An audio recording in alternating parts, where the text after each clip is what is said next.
educational system in our society is not going to teach you how to be effective with handling money. Therefore, if the fix for you being financially illiterate is education, where are you going to get it?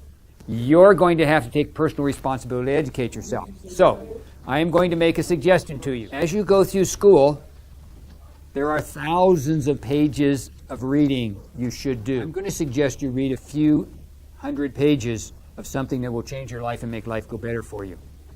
I have a book here, Rich Dad, Poor Dad. Has anybody seen this book? Okay, I'm going to tell you a little story. It says, Rich Dad, Poor Dad. What the rich teach their kids about money that the poor and middle class do not. I used to have an assignment that I did with the kids in beginning class. And it was called professional presentation. They had to do a presentation of themselves. So Vivek got up here. Vivek was from India. He got up here and he had a poster of all these things. And he says, these are several of the elephants we have on the property we own in India. We have 400 acres. Here's some of the deer that are on that property. And he goes through this whole thing. He says, my dad owns a BMW dealership down the road. He's also owns part owner in a company that processes all the credit cards in India, where they have 1 billion people. Very obvious that Vivek's dad is wealthy. Now remember, Rich Dad, Poor Dad. What the rich teach their kids about money that the poor and middle class do not. Because when I asked who's read this book, Vivek's the only one who raised his hand. Vivek was sitting right over here where Focus is. And I went like this. What the rich teach their kids about money that the poor and middle class do not. See, there are things that people that are wealthy teach their kids about how to handle money that the poor and middle class do not. Would you like to be one of those wealthy people? You want to not be middle class. If you don't want to chase money all your life, why don't you find out what the rich teach their kids about money? It's, Robert Kiyosaki. He was raised in Hawaii. His dad was an educator.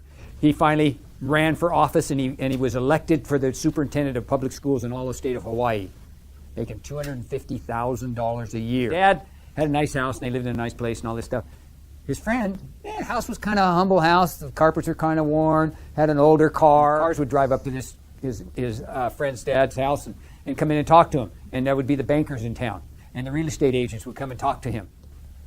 His $250,000 a year dad, he called his poor dad.